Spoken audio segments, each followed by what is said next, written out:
എനിക്കിപ്പോഴും പുഴയെ കുളിക്കുന്ന ഇഷ്ടം. സെമിനാരിയിലെ ബാത്റൂമിൽ കുളിച്ചാലേ ചൊറിച്ചിൽ വരും. അയ്യോ വാ വാ.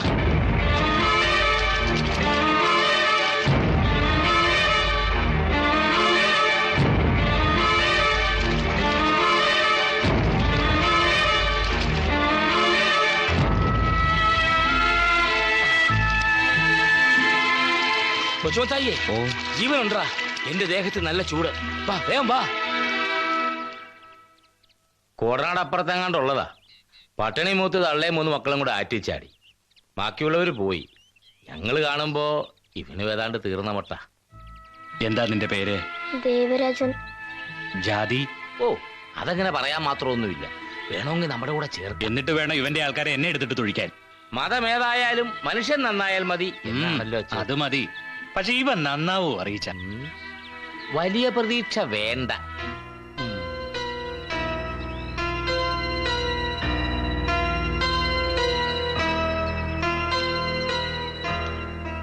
റെക്ടറച്ചന്റെ ഊഹം തെറ്റിയില്ല. നല്ല ഒന്നാന്തര ഇംഗ്ലീഷ് മീഡിയം സ്കൂളിലാണ് അവനെ പഠിപ്പിച്ചത്. എന്തു ഫലം? 14-ാമത്തെ വയസ്സിൽ അവൻ അനാഥമന്ദിരം ചാടി.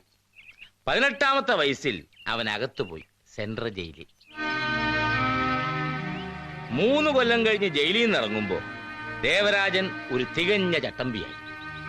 വെട്ടേ കുത്തേ കൂലിത്തൽ എന്ന് വേണ്ട, ഒരു 5-6 കൊല്ലം കൊണ്ട് ഈ പൂജപ്പുര ദേവരാജൻ എന്ന് പറഞ്ഞാൽ അലബലാദികളിടയിൽ ഒരു നിലയും വിലയൊക്കെയായി.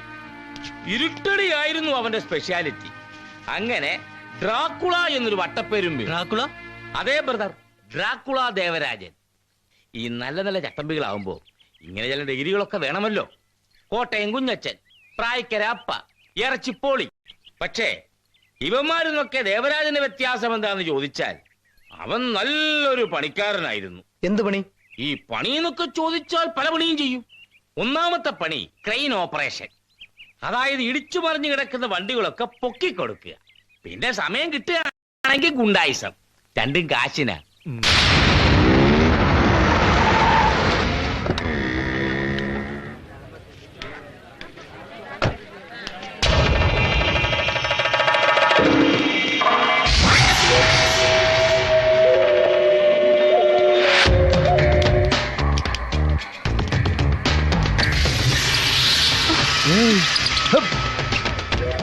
നടയാ ഇത് നടയാ, ഇതു നാടകമല്ലോ നടക്കിയത്. ചുങ്കുട് ചുങ്കി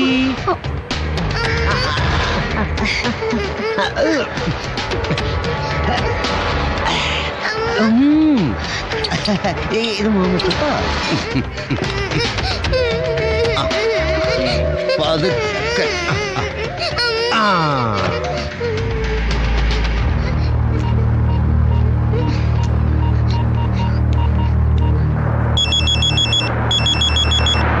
ഹലോ,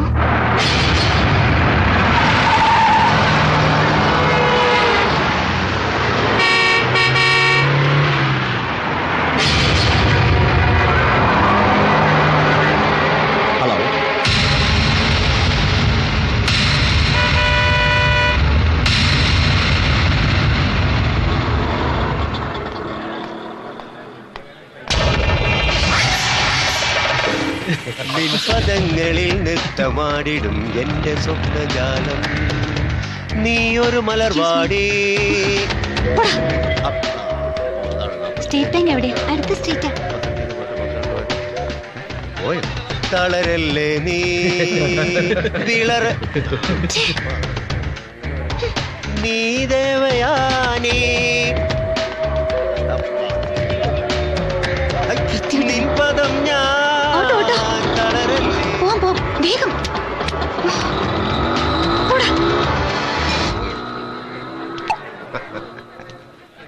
തണ്ണി താടേ.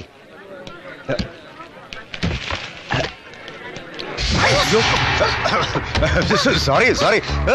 തുള്ളിയോടും പുള്ളിമാനെന്നില്ലേ ചുമ്മാ വള്ളിമേട കാടവിടെ ചൊല്ല ചൊല്ല നില്ല് നില്ല്.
താങ്ക്സ്.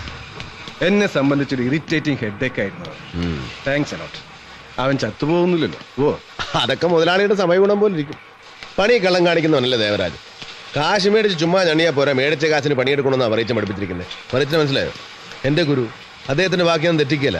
മുതലാളി തല്ലാൻ പറഞ്ഞു, നല്ല വൃത്തിയായിട്ട് മർമ്മം ചേർത്ത് കീച്ചിട്ടു. ചത്തുപോകാൻ പറ്റില്ല, കുറെ കാലം കൂടെ അങ്ങനെ കിടക്കും. ഒരു കണക്കിന് ചത്തുപോകുന്നത് അവന് നല്ലത് എന്ന് വെച്ച് ഞാനത് ചെയ്യാൻ പാടില്ലല്ലോ. തല്ലാൻ പറഞ്ഞാൽ തല്ലുക, കൊല്ലരുത്. കൊല്ലാൻ പറഞ്ഞാലോ? പറഞ്ഞില്ലല്ലോ, പറഞ്ഞെന്ന് വെക്കുക. അങ്ങനെ ഇമാജിനറി ക്വസ്റ്റ്യൻസിന് മറുപടി പറയേണ്ട ബാധ്യത എനിക്കില്ല. തുറന്ന് പറ മുതലാളി, കൊല്ലണോ? വേണം. ആരെ? എന്തിന്? എന്തിന്? അത് none of your business. Sorry, ആരെ? അത് പറയാമല്ലോ. ഇത് മാധവൻ തമ്പി, റിംഗ് വാലി പ്ലാന്റേഷൻസിന്റെ ഉടമ. അയാളുടെ ഭാര്യ ദേവകി, മകൾ നന്ദു, അളിയൻ ശങ്കരൻ, ശങ്കരന്റെ മകൻ രഘു. ഫോട്ടോ കുറച്ച് പഴയതാണ്, രൂപമൊക്കെ മാറിക്കാണും. ഇതില് നമുക്ക് വേണ്ട കക്ഷി ആരാ? അല്ല സോറി, ഭൂമിക്ക് വേണ്ടാത്ത കക്ഷി ആരാ? മാധവൻ തമ്പി. മാധവൻ തമ്പി മാത്രം. ചോദ്യം അനാവശ്യമാണെന്ന് അറിയാം, എന്നാലും ക്യൂരിയോസിറ്റി താങ്ങുന്നില്ല മുതലാളി. ഈ മാധവൻ തമ്പി മുതലാളിയുടെ ആരാ? എന്റെ അച്ഛൻ. ഞാൻ ആദ്യ ഭാര്യയുടെ മകനാണ്. ഇപ്പൊ കൂടെയുള്ളത് വെപ്പാട്ടിയും മോളും. വെപ്പാട്ടിയുടെ മോളാണെങ്കിലും ആ കൊച്ചു പെങ്ങളല്ലേ മുതലാളി? എന്നാൽ എനിക്കുള്ളത് അവര് തിന്നണ്ട. തന്തയ്ക്ക് പറക്കണമെങ്കിൽ ഇങ്ങനെ പറക്കണം. പിന്നീട് എന്തുണ്ടായി? എന്തുണ്ടാകാൻ ബ്രദേഴ്സ്, ഈ പ്രേമത്തിന് കണ്ണില്ല എന്നൊക്കെ പറയുന്നത് വെറുതെ. പ്രേമത്തിന് കണ്ണുണ്ട്. അതുകൊണ്ടല്ലേ മാധവൻ തമ്പിയുടെ മകൾ നന്ദു അവനെ അങ്ങോട്ട് കയറി പ്രേമിച്ചത്. പൂവല്ല പൂവല്ല പൂവാങ്കുരുന്നല്ല പൂവിട്ടു നെഞ്ചിൽ കിനാവ് തേനല്ല തേനല്ല തേൻ കാറ്റ് കാതിൽ തേവുന്നു തേനോളം പാട്ട്. അപ്പൊ തമ്പിയുടെ മോളെ നന്ദൂന്ന് ദേവരായൻ അറിഞ്ഞൂടായിരുന്നോ? ഇല്ല. നന്ദുവിനെ എവിടെയോ വെച്ച് കണ്ടു. അവർ തമ്മിൽ പ്രേമമായി. പിന്നെ ഒളിച്ചോട്ടമായി രജിസ്റ്റർ മാരേജായി. അത് കഴിഞ്ഞ് ഫസ്റ്റ് നൈറ്റ് ആയി, സെക്കൻഡ് നൈറ്റ് ആയി, ഡേ നൈറ്റ് ആയി, പെണ്ണു മാതാവായി. ഇതിനിടയ്ക്ക് അമ്മായിപ്പനെ കയറി തല്ലാൻ പറ്റുമോ? ഇവനാണെങ്കിൽ കാശും മേടിച്ചു പോയി. ആരെയെങ്കിലും തല്ലിയില്ലെങ്കിൽ അത് വലിയ നീതികേടാകും എന്ന് ഞാൻ പറഞ്ഞു. ആ അക്കൗണ്ടിലാണ് അമ്മ അവൻ ചട്ടൻ ചങ്കരന്റെ കാല് തല്ലി ഓടിച്ചത്. ഈ വറീച്ചന്റെ ലാംഗ്വേജ് ഒരു സെമിനാരിയുടെ അന്തസ്സിന് യോജിച്ചതല്ല. ദൈവശാസ്ത്രം പഠിപ്പിക്കുന്നതിനിടെ എന്തിനാണോ ഒരു ഗുണ്ടയുടെ കഥ പറയുന്നത്? ഇച്ചിരി എരിവും പുളിയില്ലാത്ത പഴയതുപോലെ തിയോളജി അങ്ങ് ഏക്കത്തില്ല അച്ചോ. ഈശോയെ. അപ്പു ജനിച്ചതോടെ ദേവരാജൻ പുതിയൊരാളായി. പുറത്തെന്തു വായിക്കോ, പക്ഷെ ഇതുപോലുള്ള ക്ലാസ്സുകളില് ഞാൻ കുറച്ചുകൂടി റിഫൈൻഡായ വാക്കുകൾ ഉപയോഗിക്കണമെന്ന് അവൻ എന്നെപ്പോലും ഉപദേശിച്ചിരുന്നു. കാര്യം വലിയ വിദ്യാഭ്യാസമൊന്നും ഇല്ലെങ്കിലും അന്തം വിട്ട കോമൺ സെൻസ് അല്ലേ ദേവരാജന്. പിന്നെ ബിസിനസ് കാര്യങ്ങളില് അവൻ മാധവൻ തമ്പിയുടെ റൈറ്റ് ഹാൻഡായി. അങ്ങനെ അപ്പുവിന്റെ 2ാം പിറന്നാൾ കഴിഞ്ഞതിന്റെ 5ാം പക്കം മാധവൻ തമ്പി മരിക്കുന്നു. തമ്പിയെ ആരോ കൊന്നതാണ്. ആര്? ദേവരാജനൊഴികെ മറ്റാരുമാകാം. പക്ഷെ കേസും പോലീസും വന്നപ്പോ ദേവരാജന്റെ പൂർവ്വചരിത്രം ഒരു പ്രശ്നമായി. തമ്പിയുടെ ആദ്യ ഭാര്യയുടെ മകൻ പിടിയിലായപ്പോ അവൻ ദേവരാജനെ ഒറ്റി. അതോടെ സാഹചര്യ തെളിവുകൾ എതിരായി ദേവരാജൻ ശിക്ഷിക്കപ്പെട്ടു 5 വർഷത്തേക്ക്. ശിക്ഷ കഴിഞ്ഞ് പുറത്തിറങ്ങിയ ദേവരാജനെ നന്ദു സ്വീകരിച്ചില്ല. പകരം കേസ് കൊടുക്കുകയാണ് ചെയ്തത്. വിവാഹമോചന കേസ്. ചട്ടൻ ചങ്കരയുടെ മനസ്സിൽ സ്വപ്നങ്ങൾ വേറെയായിരിക്കും. രഘു അങ്ങനെ പുറനിറഞ്ഞ് നിൽക്കുകയല്ലേ. കേസും ബഹളവും അതിന്റെ വഴിക്ക് അങ്ങനെ നടക്കുന്നു. പക്ഷെ അതിന്റെ പേരിൽ ദേവരാജനും അപ്പുവും തമ്മിലാകുന്നില്ല, കൂടുതൽ അടുക്കുകയാണ് ചെയ്തത്. അവധിക്കാലങ്ങളിൽ കുറച്ചു ദിവസം അപ്പുവിനെ കൂടെ നിർത്താൻ കോടതി ദേവരാജനെ അനുവദിച്ചു. അടുത്ത അവധിക്കാലമായി ഇത്തിരി കാശുണ്ടാക്കാൻ തലയും കുത്തി നിന്ന് ശ്രമിക്കുകയാണ് പാവം ദേവരാജൻ. ആശാനേ, ദേവരാജൻ ആശാനേ, ഓടിവായോ, ഒരു കത്തുണ്ട്.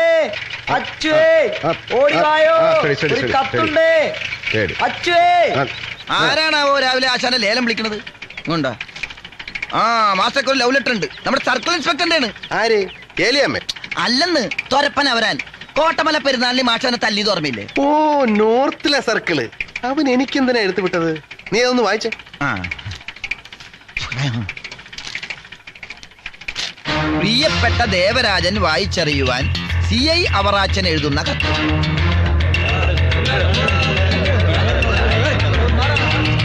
ഒന്നങ്ങോട്ട് മാറി നിൽക്ക് സാറേ, ഞങ്ങളൊന്ന് കാണട്ടെ. ആൾക്കാർക്ക് കാണാവുന്ന പോലെ മാറി നിൽക്കടാ റാസ്കൽ. മറികട റാസ്കൽ. എന്റെ പൊന്ന് ദേവരാജ, നീ ഇത് കേട്ടല്ലോ അല്ലേ? അതാരാണെന്ന് മനസ്സിലായോ? മണ്ടരി മാത്തനാടാ, മണ്ടരി. പഴയ സർക്കിളിനെ കുത്തിക്കൊന്ന മാത്തൻ മണ്ടരി. നീ അവന്റെ മീശ കണ്ടോ? ബെസ്റ്റ്. അവരാരെങ്ങനെ മാത്തന്റെ മടയിൽ ചെന്ന് വിട്ട്? സർക്കിള് കുത്തുകൊണ്ട് വീണപ്പം ഞാനാണല്ലോ അന്ന് മാത്തനെ അറസ്റ്റ് ചെയ്തത്. കോടതി അവനെ ജീവപര്യന്തം ശിക്ഷിച്ചപ്പോ അവന്റെ പാവം പിടിച്ച പെണ്ണുമ്പിള്ളയ്ക്ക് ആരും ഇല്ലല്ലോ എന്നൊരു തോന്നല്. എന്റെ ഭാര്യയും മക്കളെയും നോക്കുന്നതിലും കാര്യമായിട്ടാ ഞാൻ മാത്തന്റെ പെണ്ണിനെയും പിള്ളേരെ നോക്കുന്നേ. ഉവ്വ, പിള്ളേരെ നോക്കി. ചുമ്മാ പുളു പഠിക്കാതിന്റെ സാറേ. ഓസ് പറ്റിയല്ലെന്ന് ഞാൻ തീർത്തു പറഞ്ഞേ പിന്നെ എനിക്ക് മാത്രം വല്ലപ്പോഴും വെല്ലം തരും. ശവത്തി കുത്താതടി. നീ ബാക്കി കൂടെ എഴുത്. ഈ മാസത്തെ ശമ്പളം കിട്ടിയപ്പോൾ പതിവ് പോലെ ഞാൻ ഇത്തിരി അരി സാമാനം വാങ്ങിച്ചുകൊണ്ട് മാത്തന്റെ വീട്ടിൽ വന്ന് കയറി. എന്റെ ദേവരാജ, നമ്മുടെ ആഭ്യന്തരമന്ത്രി എന്ന് പറയുന്ന തെണ്ടി ചെയ്തൊരു ചതിയെ അയാൾ അവന് പാരോള് കൊടുത്തടാ മാത്തന്. എന്നിട്ടെന്ത്? അവൻ എന്നെ ഒരു മുറിയിലിട്ട് പൂട്ടി വെച്ച് ടിക്കറ്റ് വെച്ച് നാട്ടുകാരെ കാണിക്കുവോ? ഡിപ്പാർട്ട്മെന്റിൽ അറിഞ്ഞ എന്റെ ഗതി നിനക്കറിയാലോ. കോട്ടമല പെരുന്നാളിന് നടന്ന സംഭവങ്ങളൊക്കെ നീ മറക്കണം ദേവരാജ. അല്ലെങ്കിൽ തന്നെ മറക്കാൻ എന്തിരിക്കുന്നു? അടി മുഴുവൻ ഞാനല്ലേ കൊണ്ടത്. ഈ കത്ത് കിട്ടിയാലും ഇല്ലെങ്കിലും നീ ഉടനെ ഇവിടം വരെ വന്ന് എന്നെ രക്ഷിക്കണം പ്ലീസ്. അമ്മാവൻ കൊണ്ട് ചോദിക്കണല്ല, കൊച്ചു വിച്ചാത്തി വല്ല എടുക്കണ. മാത്തൻ എന്തെങ്കിലും കൊണ്ടുവരാതിരിക്കൂടാ.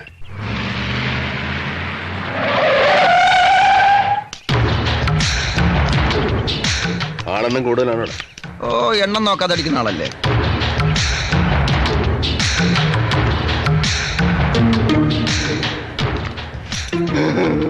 ഹലോ, മിസ്റ്റർ മാത്യുവിന്റെ വീട് തന്നെയല്ലേ? ഏത് മാത്യു? മണ്ടരി മാത്യു. മണ്ടരി മണ്ടരി. ആ അത് ഞാനാ. നീ ഏതാ? ഞാൻ അച്ചു. നിന്നോടല്ല. പറയാൻ ചേട്ടാ, ആരുടെയെങ്കിലും കയ്യിൽ നല്ല വീതിയുള്ള ഈരടത്തോർത്തുണ്ടോടേ. ടർക്കി ആയാലും മതി, നല്ല വീതി വേണം. പുതിയതാവണമെന്നില്ല, പഴയതായാലും മതി. യൂസ് ചെയ്തതേ ഹോളുണ്ട്, കുഴപ്പമുണ്ടോ? പണ്ടൊക്കെ ചട്ടമ്പിമാരെന്ന് പറയുമ്പോ തലയൊരു കെട്ട് കാണുമായിരുന്നു. ഇപ്പൊ പരിഷ്കാരം കയറി മൂത്തുമത്ത് തലക്കെട്ട് കാണേ പഞ്ചാബി പോണോ? പഞ്ചാബി ഹൗസ് കാണണം. നീ അണ്ടർ ഇട്ടിട്ടുണ്ടോ? ഞാനത് ഉപയോഗിക്കില്ലെന്ന് മാഷിന് അറിയില്ലേ?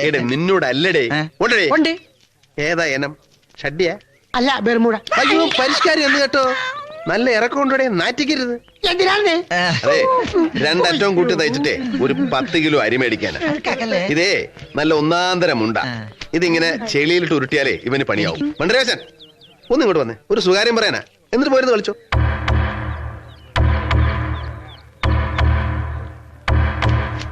ദേവരാജ കത്തിയെടുക്കുന്നു. വലിഞ്ഞ മക്കളെ, ഇവൻ പെശക. നിനക്ക് ഞാനും എന്റെ പരോളിന്റെ കാലാവധി കഴിഞ്ഞു. ഞാൻ പോവാ. അല്ല, ആശാമട്ട് കുറച്ച് ദിവസമല്ലേ ഉള്ളൂ. പോടാ പന്നി. എങ്ങടാ പോണത്? താൻ പോണില്ലേ? എന്റെ മുണ്ട് എന്റെ മുണ്ടിലല്ലേ കാണായിരുന്നു. അല്ല, ബെർമൂഡിലേ കാണായിരുന്നു പറഞ്ഞു. ബർമുട ഇല്ലായിരുന്നെങ്കിൽ കാണായിരുന്നു. അതെ അതെ. കാണാൻ പറ്റിയ ഉരുവം. ലില്ലിമുളം കാടുകളിൽ വല്ലവരും പാടി വരും തെന്നല്ലേ, സ്പാൻഡർ തെന്നല്ലേ. മണി 10 അലാറടിക്കാത്ത എന്ത്? വീണേനെ. ആശാനെ, മണി 10 അലാറടിച്ച് എഴുന്നേക്ക്. അലാറം നിർത്തറ തെണ്ടി. തന്തൊക്കെ വിളിക്കരുത്. നിന്നെയാടാ തെണ്ടി എന്ന് വിളിച്ചത്. അപ്പൊ ഇന്നലെ പറഞ്ഞ എന്റെ തന്തയുടെ തെണ്ടിന്ന്. അച്ചു, നീ മേടിക്കും. അലാറം കൂടിയാ. ദൈവമേ, ഈ ടൈമിൽ തന്നെ തല്ലു കൊള്ളിക്കും.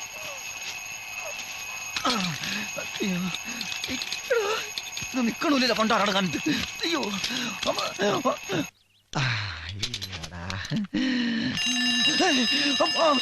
അയ്യോ, ഇതെന്തെയ്യും? അലാറം. ദൈവമേ, അയ്യോ, ഇവനെ ഞാൻ ഇന്ന് കൊല്ലും. ഞാൻ ഇന്നലെ അത്താഴപ്പക്ഷി കിടന്നവനാ. ഞാനും ബിരിയാണി അല്ല തിന്നത്, വായു തന്നെയാണ്. നിനക്കത് മതി. ഞാനേ മേലടങ്ങി പണിയെടുക്കുന്നവനാ. നേരം വല്ലോ അകത്തോട്ട് ചെന്നില്ലെങ്കിലേ തല കറങ്ങും. ആ കേശവളിയുടെ പറ്റി തീർക്കാത്തോണ്ട് ചായക്കടലിട്ടും പോകാൻ മേല. എന്നാ പിന്നെ വിശപ്പ് തീർക്കാൻ എവിടെയും കിടന്ന് ഉറങ്ങാന്ന് വെച്ചാൽ ഒടുക്കത്ത ഒരു അലോറം. അയ്യോ, എന്റെ പൊന്നു സാറേ, ഒന്നും മനഃപൂർവ്വമല്ല. ഈ എരണം കെട്ടവൻ ഒറ്റ ഒരുത്തം കാരണമാ. ഇവൻ ഏറൊഴിഞ്ഞു കളഞ്ഞില്ലേ? അത് കൊള്ളാം. എന്നിട്ട് ഞാൻ തലവളിഞ്ഞ പോലെ സർക്കാർ ആശുപത്രി തിന്നെ കിടന്നിട്ടല്ലേ? ദേ, ഉന്നില്ലാത്തൊരു എറിയാൻ നിൽക്കുന്നത് മാഷേ. പട്ടിക്കിട്ട് വെച്ചാൽ പട്ടി വീണം, അല്ലെ പോത്തിന്റെ തലക്കെട്ടല്ലേ കൊള്ളുണ്ട്, അല്ലേ സാറേ? ദേ കണ്ട, കാലിട്ടി വിട്ടു കണ്ട. വർഗീസ് അച്ഛന്റെ ഗ്യാരണ്ടിയിലാ തനിക്ക് ഞാൻ ഈ ലോൺ തന്നു. ഇതിപ്പോ 5 ഇൻസ്റ്റാൾമെന്റ് ഡ്യൂ ആയി. ആസ് പെർ റൂൾസ് ഞങ്ങൾ ഗ്യാരണ്ടിയറെ വിവരറിയിക്കും. എന്നിട്ടും ഡെവലപ്മെന്റ്സ് ഒന്നും ഉണ്ടായില്ലെങ്കിൽ നിങ്ങൾ ഗുണ്ടാകളെ വിട്ട് വണ്ടി പിടിക്കും. ഇത് ഞങ്ങളും കുറെ ചെയ്തിട്ടുള്ള സാറേ, ഇല്ലടാ. പിന്നെ സാർ ആരെ ഒന്നും അറിയിക്കണ്ട. അനാഥാലയത്തിലോട്ട് അരിമേടിക്കാൻ ഗതിയില്ലാത്ത അങ്ങേരെ ഇനി ഇതും പറഞ്ഞ് ടെൻഷൻ എടുപ്പിക്കണ്ട. 15 ഗഡു ഞാൻ കൃത്യമായിട്ട് അടച്ചിട്ടുണ്ട്. ഇനി 5 ഗഡു മാത്രമേ ഡിഫാൾട്ട് ഉള്ളൂ. അത് ഞാൻ ഒരാഴ്ചക്കുള്ളിൽ അടച്ചിരിക്കും. ഏറിപ്പോയ 2 ആഴ്ച ഉറപ്പ്. 2 ആഴ്ച ആകൂല സാറേ, കൂടി വന്ന 2 മാസം അല്ലേ?